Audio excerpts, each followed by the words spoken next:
Hello everyone, we are getting towards the end of the first module of HSC, Advanced Mechanics, and we are looking at orbital motion. Now we have these two dot points. This first one, we've actually covered quite a bit in previous dot points, right? It wants us to investigate the orbital motion of planets and artificial satellites when applying these relationships. So in the previous video, we looked at how the gravitational force and the centripetal force in a satellite is the same thing, right? Because in both cases you have a big mass in the center, and that mass is attracting the satellite toward it due to gravity, and that attraction is the centripetal force that allows the satellite to move in a circle or an ellipse in either case. So um, its movement will be to the side. That's its velocity. The black arrow is showing its force of gravity. And they're the same thing. And both of those, and we have different equations for the centripetal force and the gravitational force. We can equate those equations together. So if we pull up our data sheet, we can see that over here we have the centripetal force equation that we're familiar with. Down here we have the gravity equation that we are becoming acquainted with. And if this is equal to that, these two forces are equal, that means then this is equal to that. So we can write that as mv squared over r. And that's the part that's equal to the centripetal force. And that's going to be equal to, you guys can't really see that, that's going to be equal to this gravitational force, universal gravitational constant, big M times little m, that's the two masses, in this case the satellite times the Earth, divided by r squared. And then from this we can do some extra math. So we can cancel that with this squared if we divide both sides by r. If we divide both sides by the mass of the satellite, we can cancel those two, and we get v squared is equal to gm over r. And this gives us an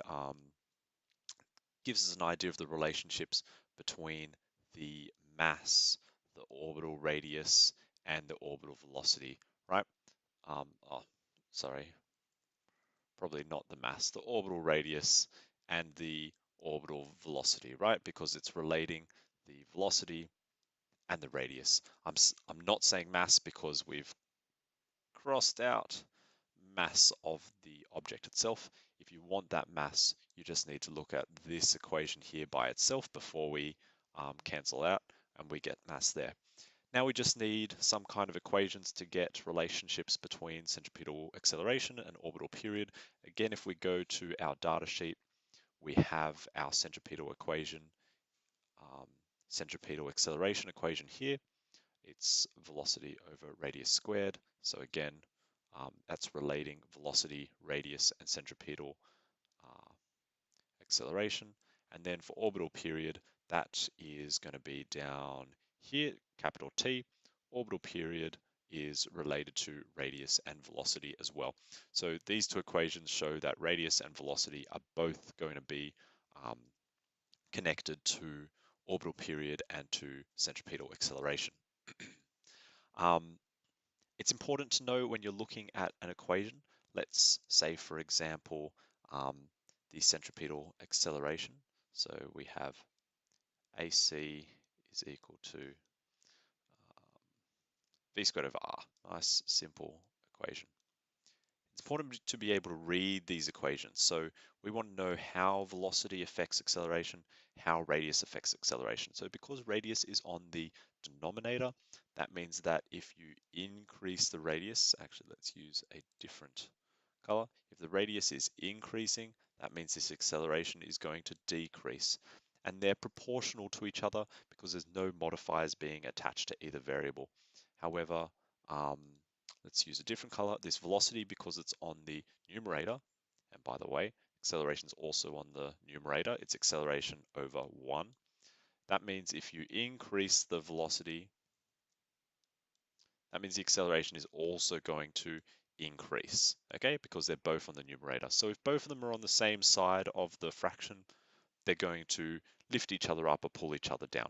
If one's on one side of the fraction, aka this is on the numerator and one's on the other side of the denominator. If one goes up, the other goes down, and vice versa as well. Um, Now, this case here is not linear, and that's because of this squared here. This squared means that as you increase velocity, that has a squared impact on the acceleration. So if you double the velocity, double squared is 4 times. That's how much acceleration you get. Okay, let's look at the next dot point down. So we have to be able to predict quantitatively, so using numbers, the orbital properties of planets and satellites in a variety of situations. So the orbital properties are these things up here, all of these variables there, those are the orbital properties. And to predict them quantitatively, we need to use these equations. So I've pointed out all the equations you need to know in order to predict these properties. A variety of situations, so that includes near the Earth and geostationary orbits. So it's useful to know a little bit about some of the bits and pieces that happen in near Earth and geostationary orbits um, in order to answer this question. Even though this stuff's not going to be quantitative, um, it will still help you understand a little bit about what's going on. And you need to understand what geostationary means, even though that's we can understand it quantitatively. So um, geostationary means that from the perspective of the Earth, geo, um, the orbit looks stationary. And you might think that's very strange because an orbit needs a orbiting object needs to be moving. It's moving in a circle. If it stops moving, it's going to fall onto the Earth. So how can something be still and circling at the same time?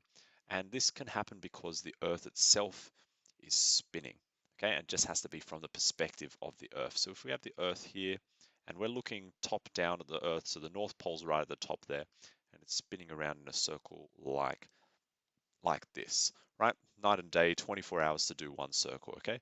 Let's say Australia is this little blob on the side here, and you're on Australia and you're sort of looking up in this direction here. And above your head is a satellite. This satellite's quite far away because it's in a geostationary orbit. Geostationary orbits are very high up orbits. Okay, it's going around here. Now, for it to be geostationary, it needs to constantly above this spot in Australia. So as Australia spins around in a circle, because Australia does that once every 24 hours, right? The satellite also needs to spin around in a circle in that same 24 hours. So a geostationary orbit just has a period equal to the period of the Earth rotating, which is 24 hours.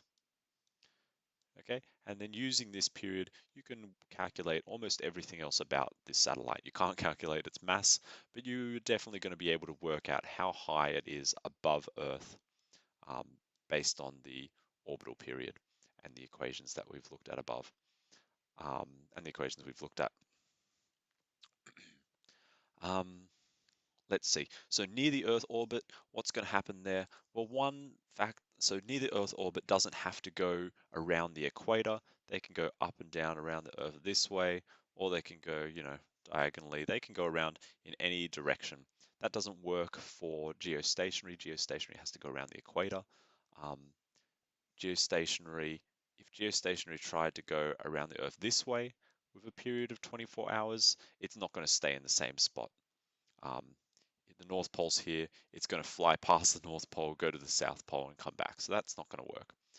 Um, so near Earth orbits, one thing that happens to them is they actually experience a little bit of friction. The closer to Earth you get, there is more air particles, and those particles are going to hit the satellite as it moves, um, because these satellites are moving many kilometers per second.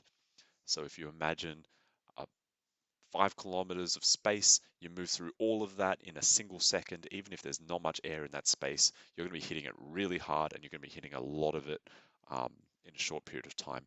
So satellites do slow down because of that. They slow down slowly.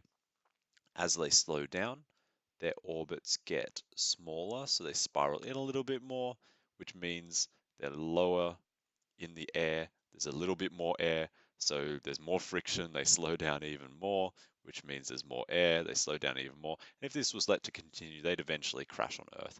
What this means is any low Earth orbit um, Satellites, they need to have some kind of rocket boosters too. Every now and then, just push themselves a little bit faster. The International Space Station does this.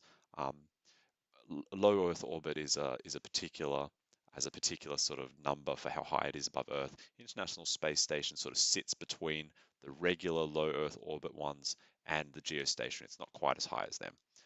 But every year, a few times a year, the International Space Station needs to boost itself a bit um, in order to maintain its orbit uh, and relate these to their uses. So um, if we want full coverage of the Earth, we can't rely on geostationary because the geostationary can't go around the poles. So low Earth orbit, really good for getting full coverage of the Earth.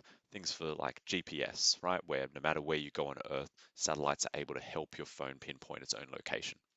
Um, Geostationary, why would you want that?